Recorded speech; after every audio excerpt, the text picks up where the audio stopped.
नमस्कार विद्यार्थी मित्रमैत्रिणींनो, आज इयत्ता 7वीच्या विद्यार्थ्यांना मी शिकवणार आहे पाठ 10.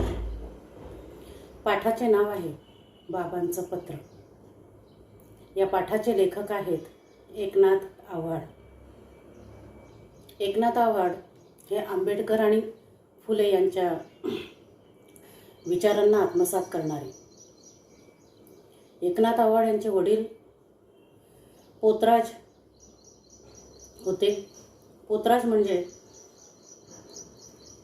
भीक मागणे, केस वाढवणे, पायाला घुंगरू बांधणे, अंगावर चिंध्या असणे असा अवतार करून ते भीक मागायचे आणि आपल्या घराचा उदरनिर्वाह करायचे. मातंग समाजाचे हे होते. वडील अशा रीतीने भीक मागून उदरनिर्वाह करायचे. परंतु एकनाथ आव्हाड यांच्या आईंना असं वाटायचं की माझ्या मुलाने शिकावं, त्याने पोतराज होऊन भीक मागू नये आणि आपला उदरनिर्वाह करू नये असं त्यांच्या आईला नेहमी वाटायचं. आणि आईचं प्रोत्साहन त्यांना मिळायचं. आणि त्यामुळेच जेव्हा हे जे एकनाथ आव्हाड होते, अतिशय लहानपणी त्यांचं लग्न झालेलं आहे. 7-8 वर्षाचे असताना. त्यांची पत्नी त्यावेळी 4-5 वर्षांचीच होती. तर एकदा एकनाथ आव्हाड यांचे वडील भीक मागायला जेव्हा बाहेर गेले तेव्हा त्यांना कळलं की डॉक्टर बाबासाहेब आंबेडकर आपल्याला सोडून गेलेत. त्यांना अतिशय वाईट वाटलं आणि ते घरी आले. भीक मागायची जी जोडी होती ती आपल्या पत्नीच्या हातात दिली. पत्नीने त्या जोडीमध्ये बघितलं तर काहीच नव्हतं. ती म्हणाली, अहो ही जोडी तर रिकामी आहे. तेव्हा एकनाथ आव्हाड यांचे वडील म्हणाले, आज आपले बाबा वारले, आज मी उपाशीपोटी राहणार, मी काही अन्नाला शिवणार नाही. आणि ते रडायला लागले. एकनाथ आव्हाड त्यावेळेस लहानपणी त्यांच्या शेळ्या मेंढ्या पाळायचे. त्यांनाही असं खूप वाटायचं की मी शिकावं, मोठं व्हावं. आणि मग मनामध्ये त्यांनी जिद्द निर्माण केली आणि पुढे जाऊन आईच्या प्रोत्साहनाने आणि त्याचबरोबर वडिलांनी सुद्धा प्रोत्साहन दिलं. वडिलांनी असं म्हटलं की मी 4-5 घरं जास्त मागीन भीक, पण तू शिक आणि मोठा हो. आणि हे प्रोत्साहन मिळाल्यामुळे एकनाथ आव्हाड यांनी संघर्षमय जीवनातून सुद्धा उच्च शिक्षण घेतलं. त्यांनी जग बदलून घालून घाव हे त्यांचं आत्मचरित्र लिहिलेलं आहे. आणि त्या आत्मचरित्रामध्ये त्यांनी आपल्या जीवनशैलीविषयी माहिती लिहिलेली आहे. अशा एकनाथ आव्हाड यांच्या पाठाचं आपण आज अभ्यास करणार आहोत. पाठ आहे बाबांचं पत्र. पूर्वी मोबाईल वगैरे काही सुविधा नव्हती. एकमेकांना पत्र पाठवायचे, पोस्ट कार्ड पाठवायचे, अंतर्देशीय पाठवायचे आणि त्यावरूनच सर्वांची इत्थंभूत माहिती कळायची. परंतु आता मात्र पोस्ट कार्ड आणि अंतर्देशीय पत्रांचा वापर कोणी करत नाही. खूप कमीत कमी वापर केला जातो. तर असंच बाबांचं पत्र जेव्हा आपल्या मुलीला मिळालं तेव्हा कशा प्रकारे तिचं सांत्वन बाबांनी केलं ते आपण आज अभ्यासणार आहोत. बघूया पाठ बाबांचं पत्र. बाबांनी पत्र लिहिलेलं आहे आपल्या मुलीला. प्रिय वैष्णवी, अनेक शुभ आशीर्वाद. त्यांच्या मुलीचं नाव आहे वैष्णवी, मतलब उनके बेटी का नाम है वैष्णवी. अनेक शुभ आशीर्वाद, बहुत बहुत शुभ आशीर्वाद. मी कामात पुरता गुरफटलो होतो. मैं काम में बहुत व्यस्त हो गया था, म्हणून पत्र पाठवायला उशीर होत आहे. इसलिए पत्र भेजने के लिए मुझे देर हो रही है. तुझ्या आईने मला दूरध्वनीवरून सांगितले.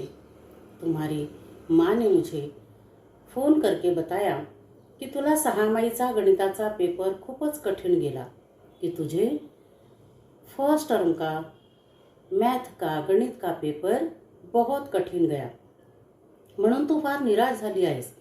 इसलिए तू बहुत निराश हुई है. पेपरहून घरी आल्यानंतर त्या दिवशी तू रडत होतीस. पेपर देकर जब तू घर आई तब तुम बहुत रो रही थी.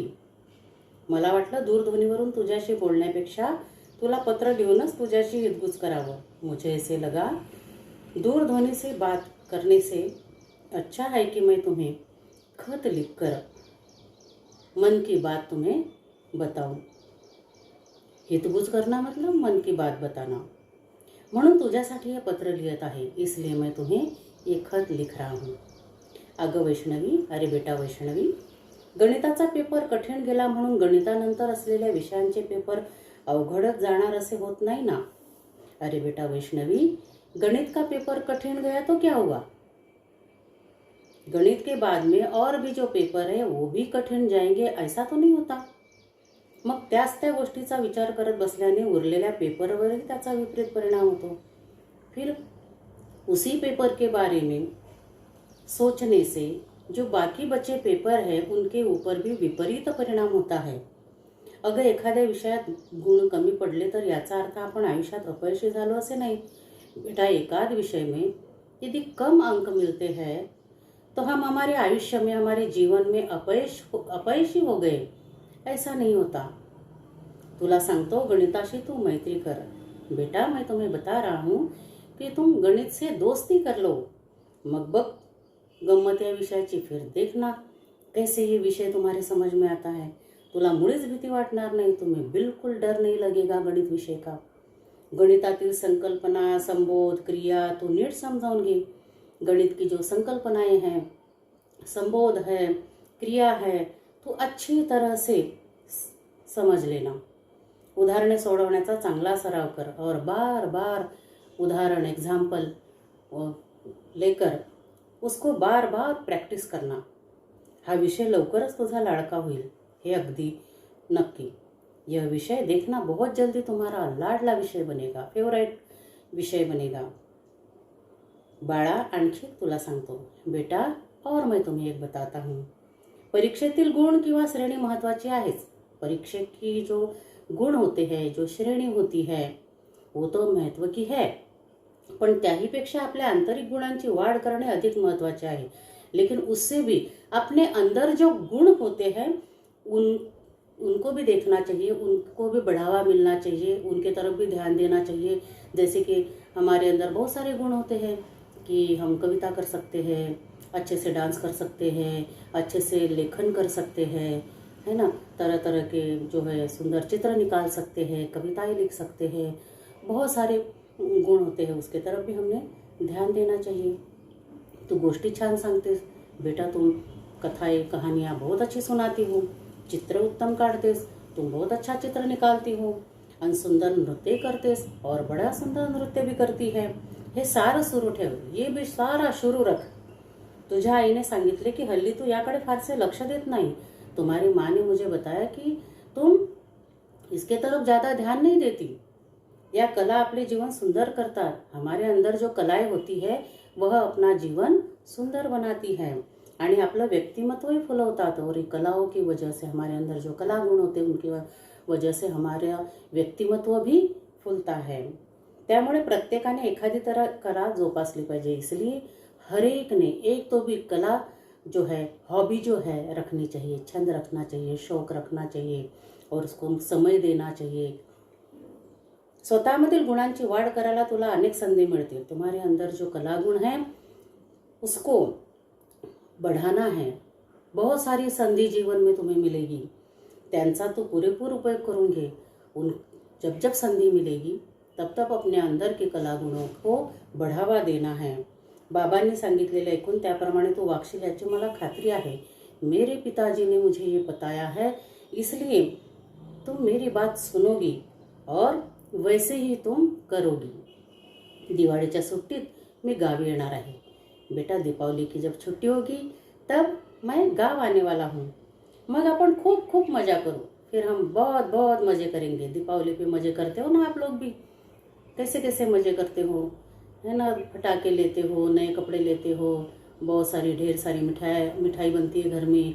बाजार से भी मिठाई लेकर आते हैं, सारे घर को सजाते हैं और लाइटनिंग करते हैं.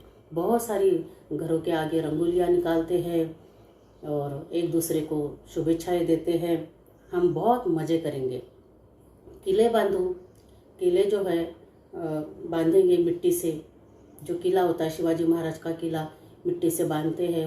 वहाँ पर शिवाजी महाराज का सिंहासन बनाकर उनको रखते हैं, उनके मंत्रियों को उस किले के ऊपर रखते हैं। तो इस तरह से करेंगे। कंदील तैयार करो, कंदील भी तैयार करेंगे। लाइट जो होती है उसको जो स्टार के आकार का जो लाइट होता है, जो कंदील होता है, तरह तरह के आकार के बड़े सुंदर सुंदर कंदील मार्केट में मिलते हैं। हम घर में तैयार करेंगे। गप्पा मारू और बहुत गप्पे हाकेंगे, बहुत बातें करेंगे आणि दिवाळीचा फराळी खाऊ। और दीपावली के समय घर में बहुत सारी चीज़ें, मेनू बहुत सारी चीज़ें, लड्डू बनाएंगे और गुजिया बनाएंगे, चूड़ा बनाएंगे, नमकीन बनाएंगे, शक्करपारे बनाएंगे, बहुत सारी चीज़ें बनाएंगे और उसको खाएंगे। खाऊ और उन्हें गोष्ट आठवली मला। इस खाने के ऊपर से मुझे एक बात याद आई। या दिवाळीत गावी येताना तुझ्या आवडीचा खाऊ घेऊन येणार आहे मी। इस समय मैं जब गाँव आऊँगा तो तुम्हारे पसंदीदा जो है खाना मैं लेकर आऊँगा। कुठला ते तू ओळखलं असेलच। वो खाना कौन सा? वो तो तूने पहचाना ही होगा। तुझा पुस्तकांचा खाऊ, तेरा किताब का खाऊ। मतलब किताब जो है पढ़ना वैष्णवी को बहुत अच्छा लगता था। और क्या लाने वाले थे पिताजी? सचमुच कोई खाना खाने की चीज़ नहीं लाने वाले थे।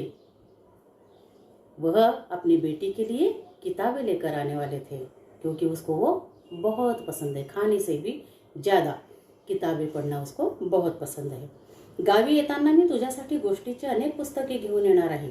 मैं जब गाँव आऊँगा तब मैं तुम्हारे लिए बहुत सारे कहानियों की किताबें लेकर आऊँगा। वाचून बघ तुम पढ़कर देखना, खूब आवडतील तुला। तुझे बहुत अच्छे लगेंगे वो किताबें। जब तुम कहानियों की किताबें पढ़ोगी तो तुम्हें बहुत अच्छा लगेगा। बरं आता थांबतो। अच्छा बेटा, अब मैं रुकता हूँ। बाकी सारे भेटेअंती बोलू। बाकी जो है जब मुलाकात होगी, जब मैं घर आऊँगा तब बहुत सारी बातें करेंगे। तुझे बाबा, तुम्हारे पिताजी। तो इस तरह से इस पाठ में से आप लोगों को सीख मिलती है कि जब परीक्षा होती है और एकाध पेपर कठिन हो जाता है तो उसका टेंशन नहीं लेना है, उसको बार बार याद नहीं करना है, अपने मानसिक स्थिति को बिगाड़ना नहीं है, रोना नहीं है। रोने से, टेंशन लेने से, अपनी मानसिक स्थिति खराब करने से वो पेपर दोबारा आप नहीं दे सकते। आगे वाले जो पेपर देने होते हैं उसके ऊपर भी उसका विपरीत परिणाम होता है। जो हो गया हो गया। आगे वाले पेपर में ज़्यादा से ज़्यादा समय देकर, ज़्यादा से ज़्यादा पढ़ाई करके बहुत सारे अंक लाने की कोशिश करनी है। टेंशन नहीं लेना है और अपने अंदर के कलागुण जो भी है, तुम्हारे अंदर कलागुण, उनको बढ़ावा देना है। कोई न कोई एक शौक जो है, छंद, हॉबी जो है, उसको रखना है, ताकि आप लोग जो है किसी भी समस्या का जो है टेंशन, जब समस्या आती है तो उस समस्या को अच्छी तरह से सुलझा सके। तो प्यारे बच्चों, ये था बाबांचं पत्र। यह पाठ आप लोगों के ध्यान में आया होगा और आप लोग जो है इस पाठ में से जो शिक्षा दी है, जो सीख दी है, उसको ध्यान में रखना है। और दीपावली का एक चित्र निकालना है, उसको कलर करना है। दीपावली के वो फटाके और भी जो भी आप लोग ये करते हो, उसका बड़ी सुंदर सा चित्र बनाना है और उसको अपने फाइल में लगाना है। तो शब्दार्थ, प्रस्तावना और प्रश्नों के उत्तर आप लोगों को मैं लिखित स्वरूप में सेंड करूँगी। और आप लोग अच्छी तरह से रहना, अपना ख्याल रखना। बाय बेटा, फिर मिलते हैं अगली पाठ के टाइम।